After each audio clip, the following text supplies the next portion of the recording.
Now I love to proclaim it, redeemed by the blood of the Lamb, redeemed through His infinite mercy, His child forever I am. Redeemed, redeemed, redeemed by the blood of the Lamb, redeemed, redeemed, His child forever I am.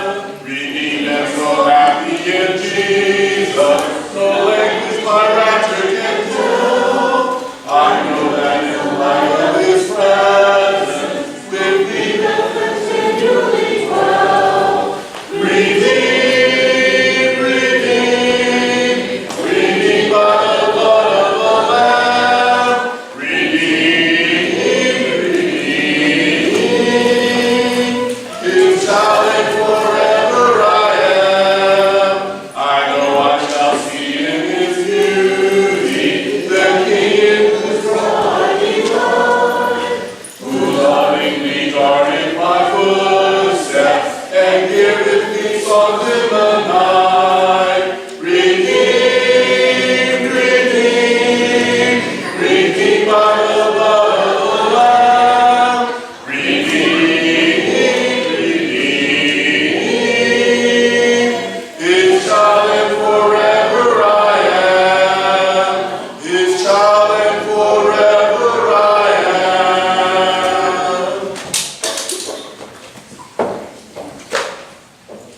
This morning's scripture comes from the book of Romans, chapter 6, verses 1 through 3. That's the book of Romans, chapter 6, verses 1 through 3. If you don't happen to have a Bible with you this morning, you can find it in the Red Pew Bible on page 1003. So Romans 6, 1 through 3, and it reads, "What shall we say then? Are we to continue in sin that grace may abound? By no means. How can we who died to sin still live in it? Do you not know that all of us who have been baptized into Christ Jesus were baptized into His death?"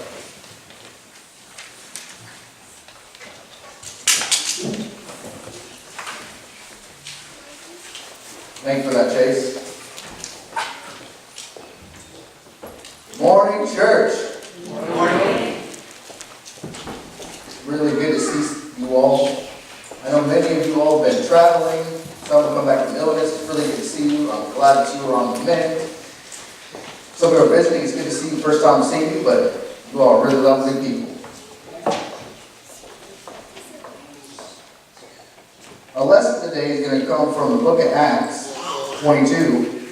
And as you're turning there, if you would, if you haven't already filled out a tennis card, fill one of those out and break it to the aisle. We're going to have our young men pick them up after our lesson day and during our announcement period.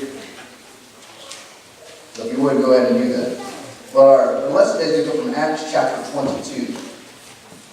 If you had opportunity to read the bulletin, the top of my lesson today is, are you living a life of perjury? Are you living a life of perjury? Now, I'm not going to lie to you. I'm preaching not supposed to lie. What I'm going to talk about today is going to probably make you a little uncomfortable. I know a lot of priests out there want to preach things that make you feel comfortable. Unfortunately, something that I'm talking about today is not going to make this idea of perjury. It's not something that's going to make you feel comfortable. That's okay. If it makes you uncomfortable, that means you're listening and you're hearing what God's Word has to say. Don't worry about it being uncomfortable. But just know, I'm not directing this at anyone. I just want you to think about what God's Word has to say, what it means. You know, many Christians today are sinning daily. We're not talking about sin that you don't know about. We're talking about willfully sinning. They sin without a second thought. They commit the sin of perjury. What is the sin of perjury? What is perjury?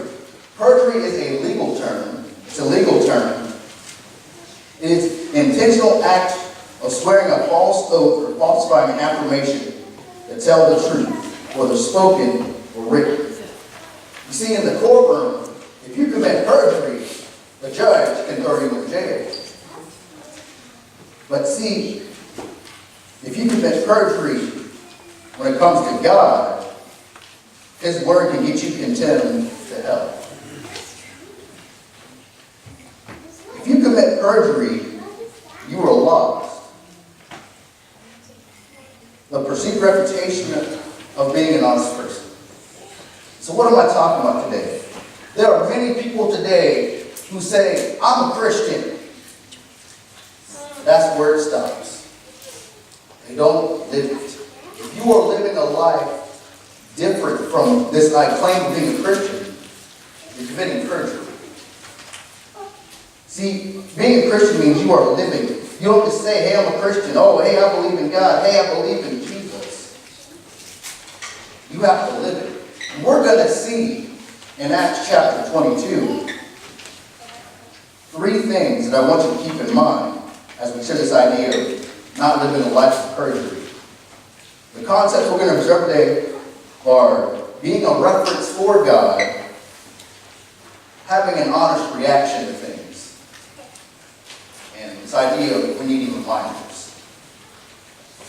So as we get to our text today in chapter 22, we see that God's reference is Paul. God's reference is Apostle Paul. The text leading into, to give you the background leading into this chapter, starts actually, chapters and verses were created by men, so the breakup sometimes is a bad break. I do appreciate the chapters and verses in the Bible, but sometimes, in this case, I'm going to point out some bad chapter break. So leading into the context for today, it starts in actually verse 40 of chapter 1 of that. So most probably just read one verse up, verse 40 of chapter 1, then want to read straight to the context of our text. So starting in verse 40 of chapter 1, it says, the Bible reads, when he had given him permission, Paul standing on the stairs motioned to the people with his hand, and when there was a great hush, he spoke to them in Hebrew dialect, saying, brethren and fathers, hear my defense which I offer you today. And when they had heard that he was addressing them in the Hebrew dialect, they became more quiet, and he said, I am a Jew born in Tarshish of Sicily, but brought up in this city, educated under Gamaliel, strictly according to the law of our fathers, being zealous for God, just as you all are today. I persecuted the way to the death, binding and putting both men and women in prisons, as also the high priest and all the council of the elders can testify. From them I also received letters to brethren, and started off for Damascus in order to bring even those who were there in Jerusalem as prisoners to be punished. But it happened that as I was on my way approaching Damascus about noontime, a very bright light suddenly flashed from heaven all around me, and I fell to the ground and heard a voice saying to me, Saul, Saul, why are you persecuting me? And I answered, who are you, Lord? And he said to me, I am Jesus of Nazareth, whom you are persecuting. And those who were with me saw the light, to be sure, but did not understand the voice of the one who was speaking to me. And I said, what shall I do, Lord? And the Lord said to me, get up and go into Damascus, and there will be told you all that has been appointed for you to do. But since I could not see because of the brightness of the light, I was led by the hand by those who were with me and came into Damascus. And a certain Annas, a man who was devout by a standard of law and well-spoken by all the Jews who lived there, came to me, standing near me, Brother Saul, receive your sight. And at that very time, I looked up at him. And he said, the God of our fathers has appointed you to know his will, and to see the righteous one, and to hear the utterance of his mouth. For you will be witness for him to all men of what you have seen and heard. Now why do you delay? Get up and be baptized and wash away your sins, calling on his name. And it happened that when I returned to Jerusalem and was praying in the temple, that I fell into a trance. And I saw him saying to me, make haste and get up Jerusalem quickly, because they will not accept your testimony about me. And I said, Lord, they themselves understand that in one synagogue after another, I used to imprison and beat those who believed in And when the blood of your witness Stephen was being shed, I also was standing by approving and watching out for the coats of those who were slain. In verse 21, and he said to me, go, for I will send you far away to the Gentiles. So we see Paul, his account is making a testimony. He's being a reference for God. We're going to see that in the text here, he said he was born in a Roman colony, but raised a Jew. So he was Jewish by birth. He was born in a Roman colony. The reason why it mentions twice the reference of Hebrew language, the Jews would not have listened to Paul had he not spoken to them in Hebrew. You wonder why they chose Paul? Paul knew a bunch of languages. One of them was obviously Hebrew, because he was a Jew. He knew Hebrew. So we see that he referenced his Hebrew language. He references his heritage, his birthplace. So he's a Roman citizen and a Jew. He references his education, Gamaliel. Now, if you're wondering, what about this Gamaliel guy? What is so important about him? You got to understand the importance of Gamaliel. Gamaliel was supposedly the grandson of the great Rabbi Hillel. Now, for us who are not Jews, that doesn't mean anything, but for the Jews, that's a big deal. This means he was a very well-respected teacher. And Paul sat the fate of this man, and that was his teacher. Now, what was interesting, if you do the research on Gamaliel, he was considered a liberal in the fact that when you see earlier in Acts chapter 5, where when they said, these people, what do we do with these people who were professing Christ? He said, well, if it's true, then if they're false, they will be killed. But if they're of God, you can leave them alone. So, and if it's something that doesn't matter, if it's not real, it'll die out. But he decided not to persecute them. He said, leave them alone. But we see Paul, he had an opposite interpretation of his great teacher. He was more conservative in the fact that he chose to persecute and actively pursue those who follow the way of Christ. He was a persecutor. He was a Pharisee's Pharisee. So when he says, I was of Gamaliel, and strictly according to the law of following the Pharisees, he was a strict Pharisee. And they know what it means to be taught to be zealous for God's law. So he was trying to relate to them because he could. You know, I'm not big in hunting, but I know a few of you are. You know, hunters, when they talk, you know, because I haven't really done anything with hunting, so I don't know. I know a lot about weaponry, but I don't know a lot about the process of getting up really early, braving the cold weather, and sitting there and maybe not catching something, or shooting something. But you know, hunters, when they get talking, they have a way of language they speak about.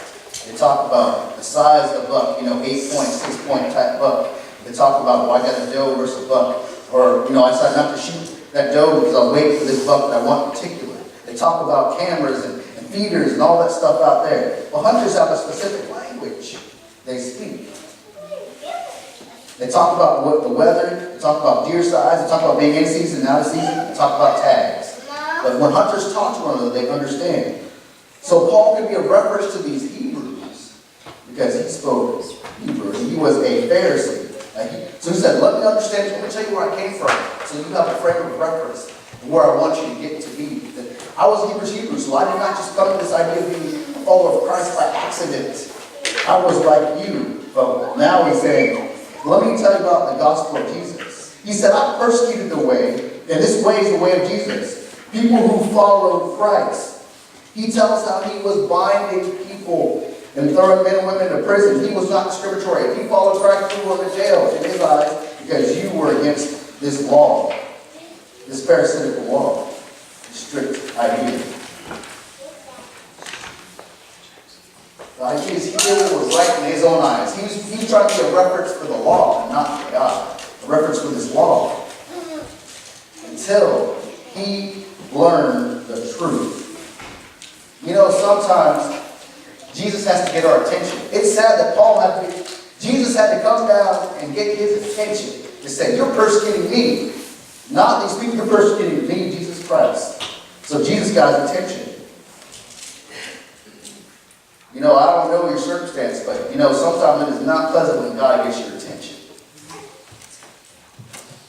Because often we are living a life that's not according to God's will, and he has to get our attention.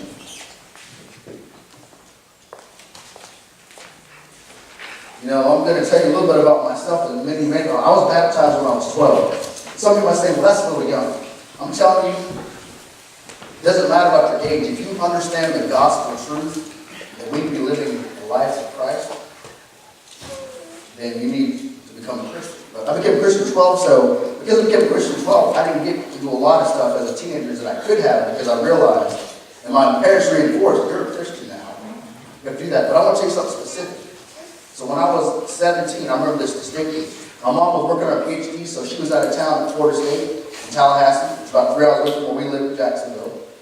My dad worked nights, so we were teenagers, so we were left home alone. It was on a Saturday night, so Dad worked overnight, so we wanted to get home in time to go to church. But we had a car. So my parents, when I talked to both of them on the phone, they didn't have to tell us, hey, are you going to go to church in the morning? They didn't even ask that question. Why? Because we're Christians, or both of my brother and I were Christians at that time, so we had to make a faithful decision to go to church. But we went to church. But see, the thing that we learned, that my parents didn't make us do that. We did that on our own because they weren't even there to make us go or get up to go to church. The point is, you have to be a reference for God. And beyond that, back when I was 12, when I was thinking about becoming a Christian, I've been thinking about it for a couple of weeks. That same week I was deciding to become a Christian, we were heading to an elementary school, and we got into this accident. This guy ran a red light and T-boned us in a Ford F-150. And there was another member of the church who was in traffic at the light. We saw that he didn't even stop because he thought we were dead. That's how bad the accident was. The glass cut my brother's legs. But believe it or not, I know we had a guardian angel because we did not die. That was an accident where we all three of us could have been killed. We weren't. I think God was sparing me so I could become a Christian. But after that accident, I became a Christian. It wasn't because of the accident. I was already thinking about it. But I think I was trying to get taken out by the devil. But that got my attention. We see that also that Paul is God's evidence in verse 16. He's evidence to the Jews from his background. He's evidence to the Gentiles, these Romans. Because they're not just Jews in this crowd. These Roman soldiers are hearing what Paul's saying. But we see that Paul had a consistent message. He knew that he had to live the message. He can't live Judaism and follow Christ. Those were two separate things. Because oftentimes those who live Judaism denied Christ. Because they did not understand nor accept that Jesus Christ is the Son of God. But he spoke it. That's what he tried to speak when he was laid to him. He lived it as he dealt with all the persecution going on with it. And he wanted to correct the ignorance about those who still believed that he was this Pharisee from Noah. He corrected their ignorance about that. Before our second point today, we see in verse 22 through 24, the people's reaction to the gospel. So we started in verse 22, I'll back to 21. And he said to me, go, for I will send you far away to the Gentiles. And let's look into the reaction. They listened to him up to this statement. And then they raised their voices and said, away with such a fellow from the earth, for he should not be allowed to live. And they were crying out and throwing off their clothes. Some other verses, they tore their clothes and tossed dust in the air. The commander ordered him to be brought into the barracks, saying that he should be examined by scourge, so that they may find out why the reason they were shouting against him that way. You're wondering why these Roman commanders are so concerned about that? Pops your mind. They cared about Roman peace. You see, when you do some studies about Roman law and how they didn't care what religions were being professed in their culture, because they thought, religion is good for society. As long as that religion doesn't end in some kind of riot or them going against Roman law, we don't care. But when you see people reacting like this, they have to do something. Because if those commanders did not take away what was causing this rabble-rousing this rebellion as they thought was going to be an uprising, they could be killed for doing that. So these commanders took action and said, we're going to examine why these people are so mad at him. But we see that there's a reaction. But they did not respond well to following Christ. And see, many people don't, you have to ask yourself, well, what you're doing is in accordance with the Bible. Because if what you're doing in your daily day-to-day lifestyle, outside of showing up to church, is not consistent with the Bible, living a life of perjury. You know, the reason why so many people live the way they want to, just like these Jews were doing, is because it's familiar. Because familiar is easy. Unfamiliar is difficult. But when you're familiar, you live something that's familiar to you. That lifestyle that you're used to doing. Some people feel worshiping God and acts of worship because it makes them. They just want to show up at church because it makes them feel good, and that's where it stops.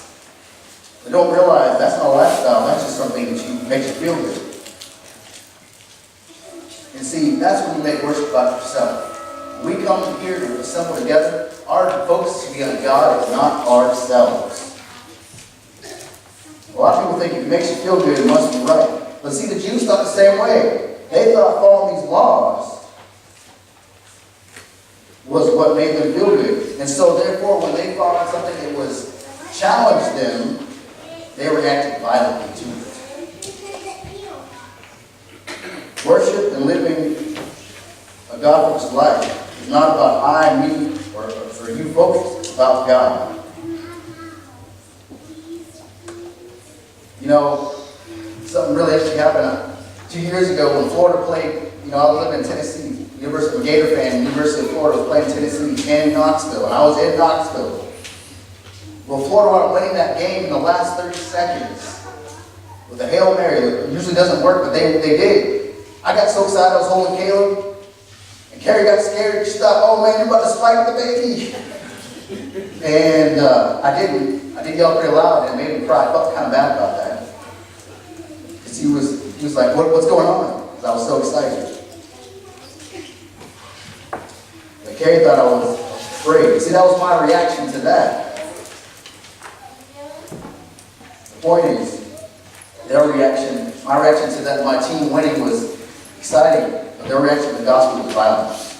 The third point for today, we see that Paul had to remind the Romans that he was a Roman. In verse 25, the Bible reads that, but when they stretched out the thongs, Paul said to the centurion, he was standing by, "Is it lawful for you to scourge a man who is a Roman and uncondemned?" Remember, this Roman law, there was no law, it really blurred the line between church and state. But one thing is, if you torture an uncondemned Roman or do anything, even put him in chains, that can be put back on you. So when he asked the question, is it lawful that you are going after a Roman who's uncondemned? The centurion had to stop him. Verse 26 says, when the centurion heard this, he went to the commander and told him, saying, "What are you about to do? This man is a Roman." So then the commander, officer, is going to come down and says, the commander came and said to them, "Tell me, are you a Roman?" And he said, "Yes." The commander answered, saying, "Well, I acquired my citizenship with a large sum of money." So this Roman commander, I don't know why he's even having this dialogue telling Paul this, but I got my citizenship via money. And Paul said, "But I was actually born a citizen." And we also see in verse 30, but on the next day wishing, in verse 29 it says, therefore those who were about to examine him immediately let go of him, and the commander also was afraid when he found out that he was a Roman, because he had put him in chains. But on the next day, wishing to know for certain why he had been accused by the Jews, he released him and ordered the chief priest and all the council to assemble, and brought Paul down and set him before them. So next week we're going to get into where the next story continues. But as we continue on with our point in Romans, that Paul reminded me he was a Roman. Reminded that Roman law matters. It's unlawful. You can't condemn someone. So if you wonder why Jesus chose Paul, he was a Roman citizen because there's a lot of places that he could go to that many others couldn't if they were just Jews. But he was a Roman Jew, and therefore he can continue to spread the gospel. Because now these Romans are going to have to hear what he has to say as well as the Jews. See, he was a reminder and a tool for the gospel. Because being a Roman, you had a protection of a citizen, and you due process of law. You know, many times just being an American traveling abroad, you use protection for the most part. In some places that makes you a liability, a target. But on the whole, people do not want to mess with U.S. citizens because then they have to deal with U.S. Marines at embassies. So oftentimes people do not want to mess with citizens. So being a Roman citizen mattered. You have to remind them of that. So you know, oftentimes we need reminders in our life, but you might be saying, you know, I don't really understand what you're talking about this life of perjury. But let me explain to you how this applies in life. I just really want you to think about this. When you ignore the Bible, God's Word, you ignore Jesus. It's that simple. When you choose to do something else other than worship God or be with His people, you ignore Jesus. You got to realize not all people react positively to the gospel. Sometimes it's in a violent way. Sometimes it's in a scoffing way. Sometimes, as we were reading class, it's a rebellion against God. They rebel against it because it's hard to hear the truth. The truth is not easy to hear sometimes. But one thing we need to make sure and ensure, if you are a Christian, you cannot live a perjured life. So what are you talking about? That means you must be consistent with your message saying you are a Christian. If you're a Christian, your life needs to mirror that. If you're doing anything other than that, you're living sinful, Christian or not. You must act like you are of Christ. The Bible says in Matthew 17:21, so first of all, you got to say it. How do you be consistent and say it? Not everyone that says to me, Lord, Lord, will inherit the kingdom of heaven, but he who does the will of my Father who is in heaven. That means your message of I'm a Christian and the way you live must match up, or you're living a life of perjury. You have to live it. That means you have to be with the saints. You can't just not attend church if you don't feel like it. God wants us to be with the saints because He knows we need reminders. We need to be a reference. If you say Christian, you're going to be with Christians, right? You know, if I say I'm a Jaguar fan, I'm going to be with Jaguar fans, you know? But we got to be a good reference because it is true. Oftentimes, we might be the only Bible people see or believe. But if you're not living it, why would they even give any credence to the Bible? You got to be a reference for Christ. Don't live a perfect Bible. But we see also that we need to remind people of the facts. Facts that God needs people that can be a reference to Christ. That's fact number one. You need to be a reference to Christ. Fact number two, we need to have a reaction of passion with our Christianity. You know why churches are declining? It's because people have lost their passion for Christ. They're afraid to say, I'm a Christian. Don't be afraid to say you're a Christian. You know, many people that they came out of Catholicism, they came and following Christ, and they're Catholics. They weren't afraid to say, I'm Catholic. If you're bought by Christ, you cannot be afraid to say you're a Christian. But remember, if you say that, you have to follow what you're doing. So if you're cussing a little bit, if you're drinking a little bit, if you're doing all this stuff, where's your reference? You got to remember, the facts are we have to be reference to Christ. What that also means is we need to be upset when we see sin. You can't just accept it. So many people right now, Christians are accepting sinful lifestyle. You know, if you watch TV right now, they're definitely pushing an agenda on television to get people to accept a sinful lifestyle and say it's normal. It's not. It's sin. We need to be upset about it. You know, the Bible says in Romans 6:2, may it never be, how shall we die to sin yet live in it? If you're a Christian, you cannot say, I'm a Christian, but I'm going to live a little bit in sin. Many people thought that, we need to sin more to get more grace. That's not how it works. As we were studying in Hebrews today, you got to be faithful to the end. Meaning, if you're not living that lifestyle, you got to come back and you have to make sure, a repentant life means you don't go back to what you were doing, even just a little bit. That's what we have. God has had great wisdom to have brothers and sisters in a church family. Because we need reminders, weekly, daily, monthly, yearly. That's why we have a church family which we can depend on whenever we have struggles. We need to demonstrate we live a Christian life. That we do not take Jesus' death, burial, and resurrection for granted. We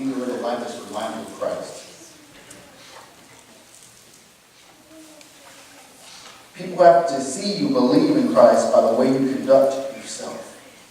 Before they can believe in God sometimes. So if you're not conducting the way of Christ, how are they going to believe in God? You can't even show them the way because you're not living the way. Because sometimes they're saying, my way is better than your way. And sometimes that's true. But how can you be a reference? You're not willing to show that you believe you're a Christian. So I ask you, are you proud to be a Christian today? Are you proud to be a Christian? I think many times we live in a life like you don't want to be. Right now I'm not going to wear my Jaguar stuff too much. I'm not proud to be a Jaguar fan right now. I'm not doing so well. But see, when you're a Christian, you always can do well. We're on the side that wins every time. We're on God's side. Ask yourself, are you a credible witness for Christ? Meaning, if you walked outside the door, did someone recognize you as a Christian? If the answer is no, I think you know you're Christian. You need to repent of that. If you're not a Christian today, will you respond to the gospel today? As it said right here in the text, we don't have to go any further in Acts 22. Paul heard the word of Jesus. Clearly, he already believed in God. He didn't believe in Jesus, but when Jesus confronted him, he had to believe in Jesus Christ was the Son of God. But he had to confess his sins because he knew he was living a life. You see, he's confessing that he didn't live a life that was according to the Bible. And then he repented of those sins. You can see he lived a repentant life. He's telling everybody, I was that one guy that killed Christians, but I'm no longer that man. I'm a Christian just like they were and are. And you should be too. So you see, he's living a repentant life.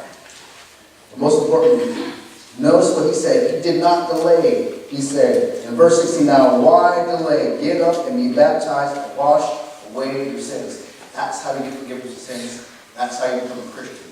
And when that act actually happens, you are buried within water. We have water here today. There's no delay. If you want to become a Christian, you can do that today.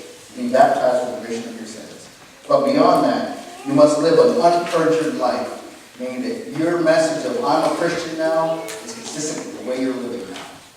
It doesn't mean you know everything right, do everything right at the right time. It means you try to get away from the way you used to be, or trying to be. That's how you become a Christian. We respond to the gospel of Jesus Christ today. If you want prayers in the church or would like to have a Bible study with me, I am available anytime you need to. My number's in the bulletin. But I implore you, if you have any needs, come forward as we stand and as we sing.